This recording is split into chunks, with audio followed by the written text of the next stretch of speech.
So you're probably wondering why I'm on the floor here. Well, I'm away from my studio right now, actually in Germany, and this was the best place I could find to unbox the new Air 3S that I just got. So that's why I'm on the floor, and let's unbox it.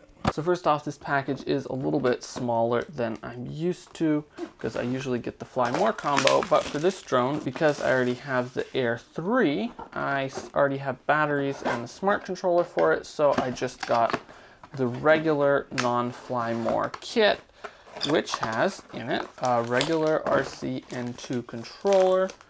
It's actually my first time looking at the RC-N2 because I've just gotten the RC2 in the past. Basically exactly the same as the RC-N1 except updated to OcuSync 4. And then we've also got the top here, a cable to connect it to the remote, another USB-C cable, and a bunch of props. Looks like we've got 1, 2, 3, 4, 5, 6 props to start with. So that's a good kit with a couple extras in case you crash. And so finally here is the drone itself. Obviously pretty much the same as the Air 3, as this is just a slight upgrade.